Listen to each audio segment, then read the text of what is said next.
Hello សួស្តីទាំងអស់គ្នាថ្ងៃនេះមកជួបខ្ញុំទៀតហើយតែជាវីដេអូថ្មីតែខ្ញុំនៅតែដដែលទេហើយថ្ងៃនេះគឺខ្ញុំបានថតសកម្មភាពដែលខ្ញុំធ្វើដំណើរទៅរៀននេះមិនបាក់អើស្នាក់ការគឺទៅរៀនតែម្ដងតែគាត់ទៅបើកទ្វារចេញមកក្រៅគឺឃើញថាសត្វភ្លៀងហើយថ្ងៃនេះភ្លៀងតាំងពីម្សិលមិញមួយថ្ងៃដូច24ម៉ោងអញ្ចឹងទៅយើងត្រូវកាយយកឆាប់ទៅរៀនបើអត់យកទៅទេគឺទៅទឹកចឹងដោយសារតែអត់ទាន់ដឹងថាឡើងទុកកង់ណាក៏សម្រាប់ដើរទៅទឹកញ៉ាវាក៏សក់គីឡូដែរបើសិនជាយើងដើរឆាប់ដល់ពីដើរ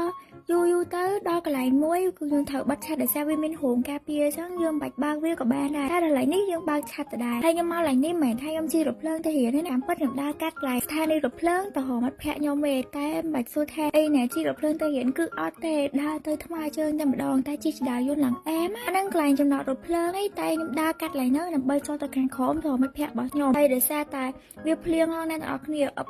បមេទៅឲ្យកៅអៅខ្ញុំមកកៅអៅខ្លះវាជាប់កតិចរៀងអាណក់ទឹកតិចចឹងទៅខែតាវាផ្អួរពួកអីកៅអៅក្រៅនេះយើងអត់អាចគក់បានទេបើថាគក់អាចវាបែកព្រួយចឹងនេះខ្ញុំបានទៅមិត្តភក្តិរបស់ខ្ញុំមិនដើរទៅស្លែកន្លែងសាការ៉ាខ្ញុំធ្លាប់ថតអ្នកនរគ្នាម្ដងកាលនោះវាអត់ទាន់ហីយកឥឡូវហ្នឹងវាហីឃើញស្អាតហើយជ្រុំមកក្រោមទៀតម្ដងខ្ញុំថតបានពី3ប៉ុស្តិ៍ដែរឡើងហ្នឹងហើយបន្ទាប់មកខ្ញុំក៏ដើរទៅឡើងនេះខ្ញុំអត់មិត្តភក្តិខ្ញុំថតឲ្យតែខ្ញុំអត់មានគិតថាកាត់វាដាក់វីដេអូទេតែតឃើញចឹងក៏កាត់ដាក់ទៅឲ្យអ្នកនរគ្នាឃើញដើរបានមកសន្ទុះប្រហែលជា20នាទីខ្ញុំក៏បានមកដល់ស្លាហើយខ្ញុំឃើញមានអ្នកនរគ្នាសួរខ្ញុំថាស្បែកជើងខ្ញុំពាក់មិនអូខេស្បែកជើងខ្ញុំពាក់មកពីផ្ទះខ្ញុំពាក់មកអីក៏បានដែរឲ្យតែខ្ញុំពេញចិត្តប៉ាតាស្បែកជើងកែងតែស្បែកជើងកែងយើងជាសិស្សកំពាក់ហែកពេកតែម្ដងនេះត្រូវតែដោះចេញទាំងអស់ហើយនេះគឺជាប៉ាវ៉ែនសាលារបស់ខ្ញុំហើយកន្លែងនេះគ្រូហៅឲ្យទៅកន្លែងបាប៉ាវ៉ែនស្នាក់ការលើកមុនប៉ុន្តែឥឡូវហ្នឹងគឺចេញមកវិញហើយមានច្រៀងបទចម្រៀងអីមើលគេរាំមើលសិស្សទៅច្បងយើងឬក៏ថ្នាក់មួយយើងរាំអីតិចតួចចាតបពីហើយគឺដល់ពេលពិនិត្យភ្នែកកន្លែងហ្នឹងគឺថ្លឹងគីឡូអីហើយនេះគឺជាសិស្សនៅក្នុងថ្នាក់របស់ខ្ញុំអ្នកនរគ្នាឃើញមិត្តភក្តិរបស់ខ្ញុំអនាគតមិត្តភក្តិខ្ញុំហើយទីទៀតហ្នឹងលើអត់ទាន់និយាយគ្នាបន្ទាប់ពីនិយាយហើយក៏មានដល់ម៉ោងចេញទៅផ្ទះពួកយើងក៏រៀបចំអីវ៉ាន់ចេញទៅផ្ទះទាំងអស់គ្នាហើយអាស្បែកជើងនឹងម្ដងទៀតយើងចេញទៅផ្ទះអស់ចេញពាក់ស្បែកជើងប៉ាតានិយាយទៅអាស្បែកជើង slipper នេះយើងពាក់បានតែក្នុងការវ៉ែនសាលាទេហើយមានស្បែកជើងកន្លះទុកនឹងដែរបើសិនជាយើងខ្ជិលយួរទៅវិញទៅមកទៅផ្ទះអីចឹងបន្ទាប់ពីដល់ស្បែកជើង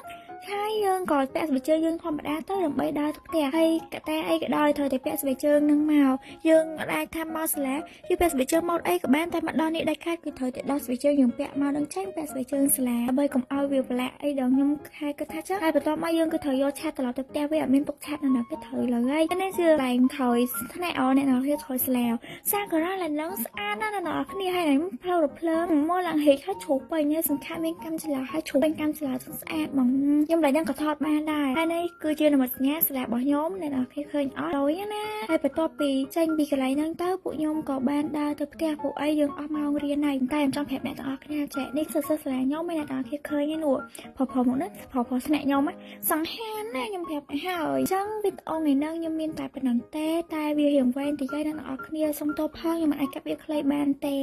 អរសូមមួយទៀតអ្នកទាំងអស់គ្នាជាចុងក្រោយខ្ញុំសូមឲ្យអ្នកទាំងអស់គ្នាជួយ follow page របស់ខ្ញុំផងព្រោះវីដេអូខ្លះវាវែងទៅអញ្ចឹងខ្ញុំអត់អាច follow ក្នុង TikTok បានទេខ្លាចអ្នកទាំងអស់គ្នាមើលទៅសាមបើថាមើលតាម page វាអាចអត់អីជាងហើយបើមានកត្តាណាមួយអ្នកទាំងអស់គ្នា search ឈ្មោះ page ខ្ញុំអត់ចេះអ្នកទាំងអស់គ្នាអាចចូលទៅក្នុង account TikTok របស់ខ្ញុំហើយចុចនៅ link ក្នុង bio របស់ខ្ញុំហ្នឹងអ្នកទាំងអស់គ្នានឹងឃើញ page របស់ខ្ញុំអញ្ចឹងអរគុណច្រើនបាយបាយ